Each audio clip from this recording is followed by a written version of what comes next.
Good evening, ladies.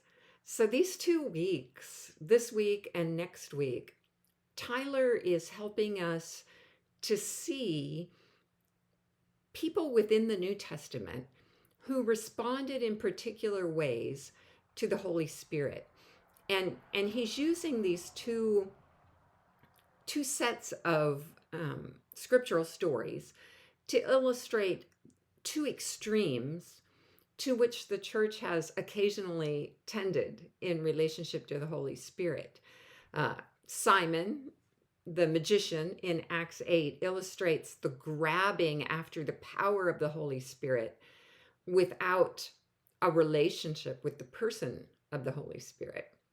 And then next week, Nicodemus will illustrate that deep hesitancy, that deep reluctance to just jump in to the life of the Spirit that Jesus promises us. But as we finish up this particular week, where we've looked a lot at Simon as a negative example, I want us to back up into Acts 8 again, but this time keep our eyes on Philip, because Philip stands as a direct contrast to Simon, as Tyler has pointed out for us.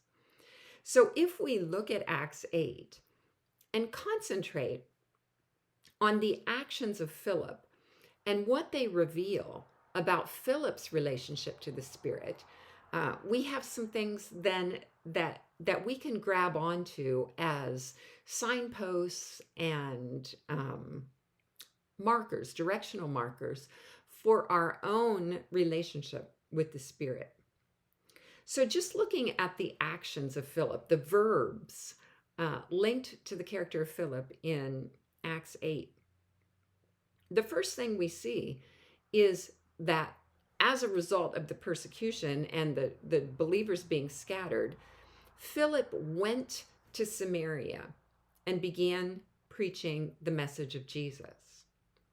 Now, interestingly enough, all the actions we're going to see from Philip in Acts chapter 8 are his individual responses to the Holy Spirit.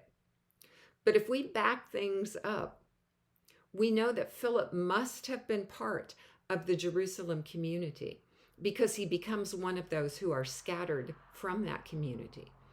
And that means that in the preparation of Philip for this significant ministry in Acts chapter 8, Philip was embedded in a community that was learning to seek together the direction of the Spirit. So Philip was being formed and transformed and shaped in the context of a community of believers. So the kind of sensitivity to the Holy Spirit that we see in Philip in Acts chapter 8 didn't just happen randomly, and it didn't just happen because Philip individually was seeking the Spirit. It happened because Philip was part of a community that was seeking the direction of the Spirit. So that's important for us to remember as we seek to know the Holy Spirit better.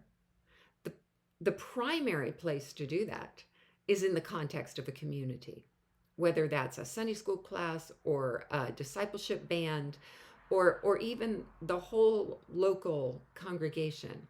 But seeking the Spirit and learning to discern the Spirit's direction happens best in community. And then all throughout chapter 8, we see Philip doing exactly what the Spirit tells him to do.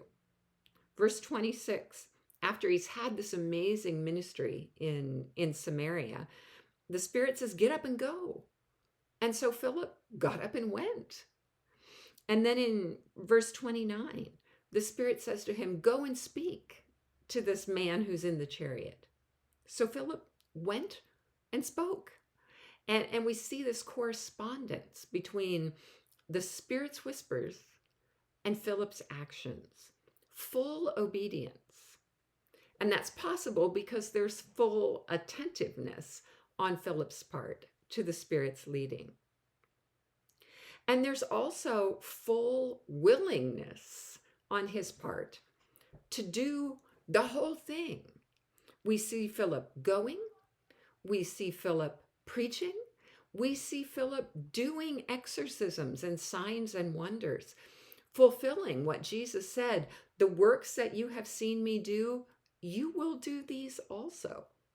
We see Philip baptizing, fulfilling that great commission to go and make disciples, baptizing them in the name of the Father and the Son and the Holy Spirit. So we see in Philip this example of attentiveness, willingness, obedience, and willingness to just jump right in and do all the things that the Spirit empowers the church to do. So I would encourage you this week to go back and spend some more time with Acts chapter 8. This time, maybe not paying quite as much attention to Simon and paying a lot of attention to Philip, because Luke thinks that his story is important for the church and important for us. God bless you.